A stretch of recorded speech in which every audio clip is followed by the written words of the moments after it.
host for this morning's program, but all of the action is going to be happening to my right.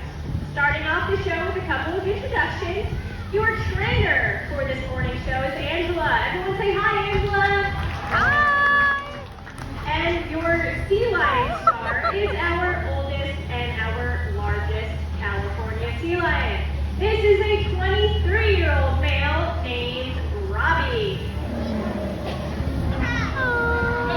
Robbie is currently tipping the scales at right around 715 pounds. And he is very special to us. He is the only one of our sea lions that was born here at the zoo. He has spent his entire life with us in our training program. Now you didn't hear me correctly. Robbie here, he is a sea lion. And as a sea lion, he does have several amazing adaptations that help him thrive in both his aquatic as well as his land environment.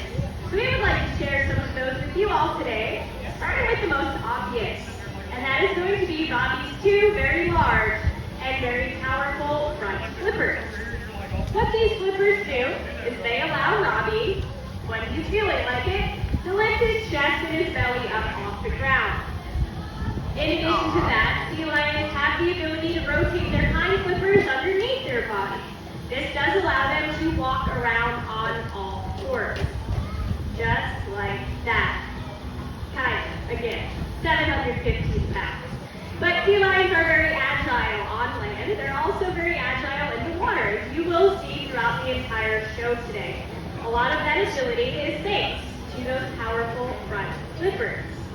But in addition to really helping sea lions out, these front flippers also can help you all out when you're trying to figure out the animal that you're looking at is a sea lion, like our friend Robbie here, or a seal. A lot of times we hear from guests how amazing our seal show was, and they must be somewhere else because we don't have a seal show. Seals, their front flippers are really short and stubby, only about the size of an adult human hand. Robbie's flippers are about the size of an adult arm. And seals and sea lions, because of the size of their flippers, do move around quite differently, especially out of the water. So if a seal comes out on land, they are going to look like this.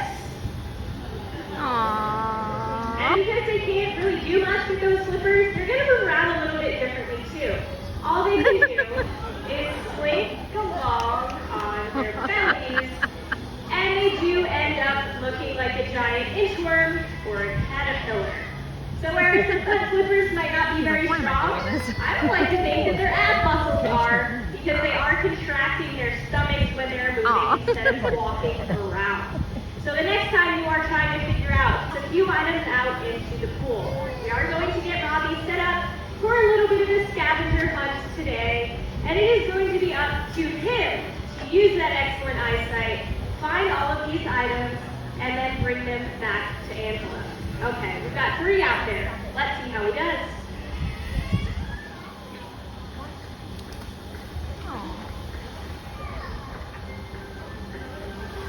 All right, first item. Immediate. Found that one right away. He snatched it up and brought it back. These ones are a little bit farther away on the other side. Was I playing fetch? Yep.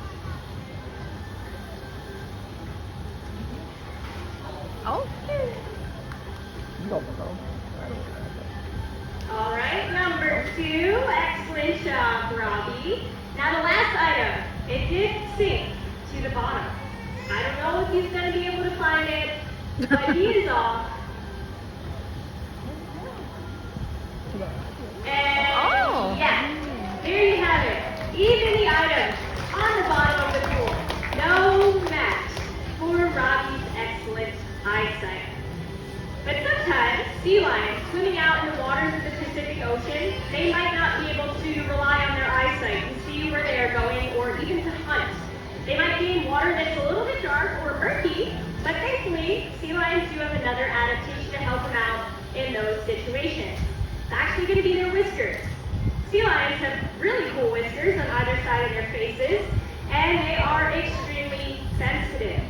So sensitive that they can actually feel the vibrations of fish swimming around them in that darker, murky water of those whiskers. So when Angela tosses it to him, first thing you should see is those whiskers. He's 23 years old. I've done this so many times. And then he's going to use them to try and sense and feel how he has to adjust his body underneath to keep this ball balanced.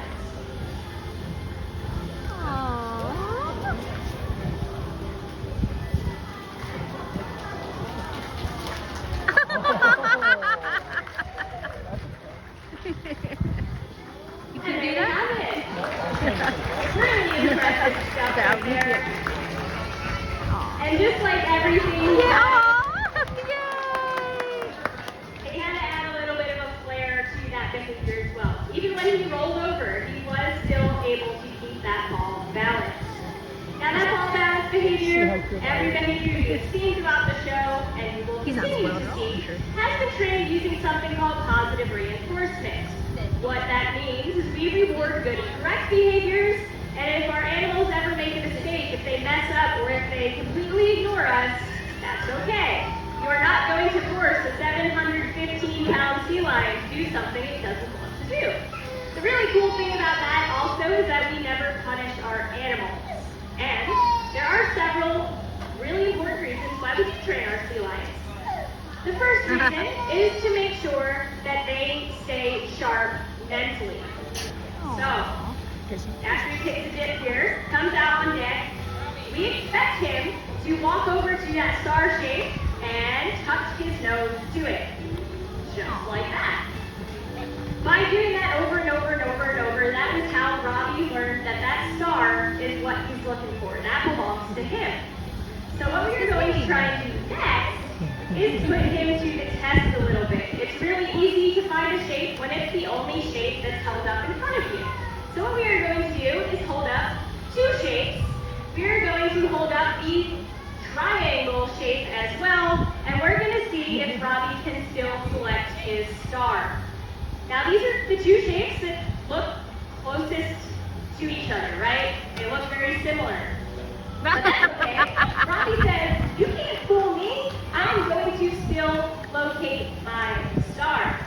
Throughout this process, of course, we want to make sure that we're not teaching our animals that they can only go to one particular side or hand, that their shape is held in. So we are going to switch the hand that Robbie's star is presented in. And here he comes.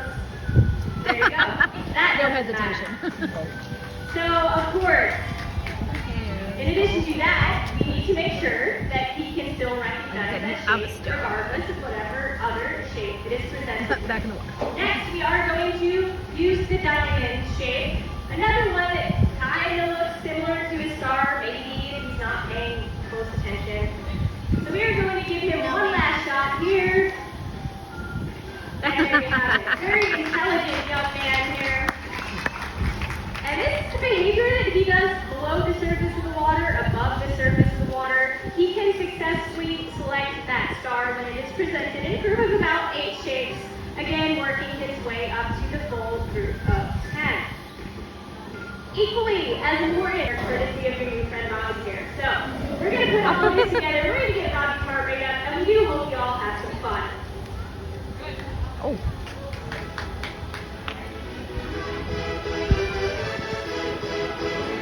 Aww. It's cute.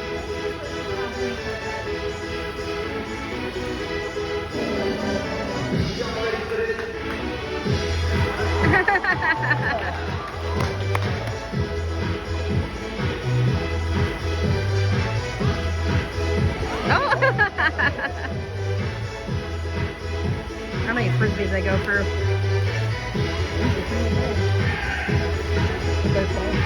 Yeah. I heard.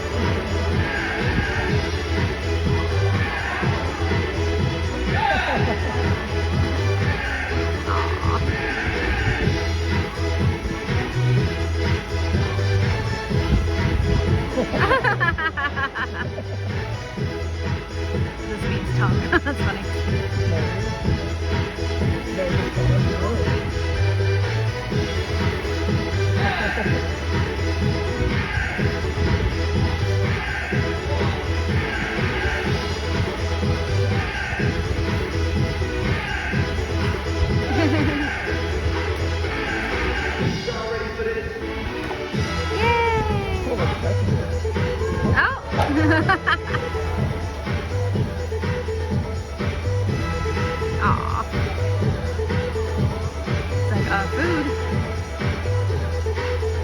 goes spontaneous. Culprit. No. Well, he doesn't really have thumbs. They don't. Yeah, he's doing pretty good considering. Of course he is.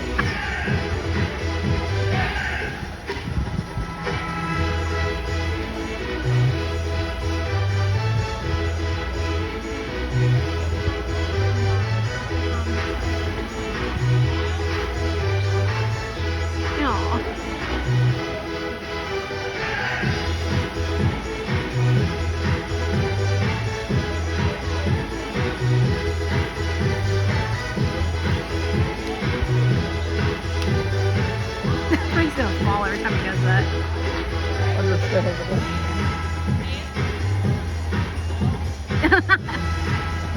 Aww. Stick up, Calvin. Oh, that was a good one.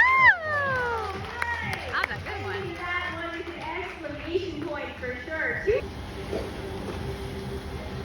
Oh. Aww.